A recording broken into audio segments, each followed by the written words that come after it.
Hello and welcome to Palace Intrigue. I am your host, Mark Francis. It appears that Harry and Meghan are no longer popular baby names for some reason.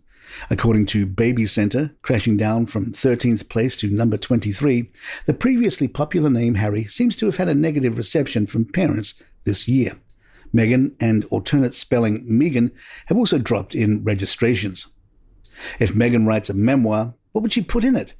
Royal expert Christine Ross told The Express the publisher knows that people would be dying of curiosity to see what she might reveal. Ross believes Meghan, keeping her comments on the royal family to a minimum, would probably benefit her in the long run, but added that publishers would probably want her to reveal a bigger, more juicier gossip because that's what really sells. Ross thinks Meghan will struggle to balance what is best for her and her image and what the publishers want to sell. Royal expert Richard Fitzwilliams told The Express this would have huge sales which would be almost guaranteed and ensure the rift remains or is widened if that is possible. But in the end, it all comes down to money. Daily Mirror royal editor Russell Myers told Sky Australia, "We haven't seen too much of Meghan in recent months. We have seen quite a lot of Harry, and of course back for the coronation riding solo, and then back just a few weeks ago tying in with the late Queen's passing. But what is on the horizon for these two? We've seen that they need to make an awful lot of money to keep their newfound California lifestyle afloat. Are they going to be mixing with some new production executives? Were they rubbing shoulders with the Hollywood bigwigs trying to get their latest projects off the ground? Who knows? When Meghan and Harry are involved, there's normally some things cooking, aren't there? So I'm waiting and watching to see what they come out with next."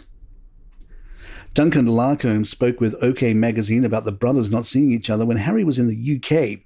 Larcombe said, "There are always going to be certain things that will remind William of his younger brother, and that will be upsetting for him. I don't doubt that for a second. I'd love to know how much of the Invictus Games William saw, and whether or not he even dared watch the Netflix documentary about it. Maybe it was just too painful for him. It's such a shame. Things could have been so different if the boys were on speaking terms. They could have lent some clout to each other's projects. These opportunities are lost. I think William's way of dealing with it is to focus on the job in hand, and that's how he's coped." Sharon Osbourne claimed Harry and Meghan's marriage will end very badly.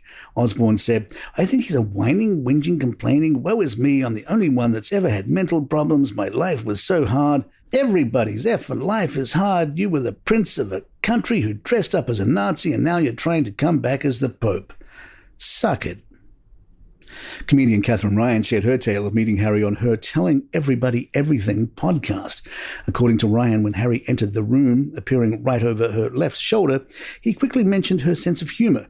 First thing out of his mouth, "Oh, you're the one who tells jokes about me." I was like, "Yeah, it was me. Sorry about that." And he said, "It's okay. I like jokes." And I said, "Okay, well, none of them were at your expense." And he said, "No, they weren't. So keep telling the jokes." She explained that after the interaction, she just sank into a pool of sweaty shame while wondering which one of her jokes he was referring to. She added that Harry was lonely when he was meeting other guests at the charity event.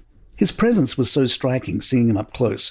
Prince Harry in the flesh looks exactly but taller like the image of Prince Harry you have in his hand. He's in HD, and the photos of him look like the real him. Palace Intrigue will be right back. King Charles loves a martini before bed, according to Count Tibor Kalnoky, a Romanian nobleman and friend of Charles. In the Channel 4 documentary The Real Windsor's The Outspoken Heir, Tibor said that Charles even brings a special glass with him when he travels abroad, including to Romania, to drink his cocktail before bed. He likes a martini before dinner, that's for sure. One source had previously said of this habit of the king, he'll take booze on royal tours with him so that he has always got something he likes to drink.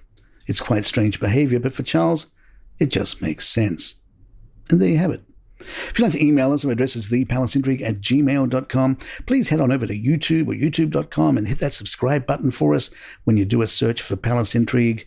You don't have to listen to the show again, but it really helps us out.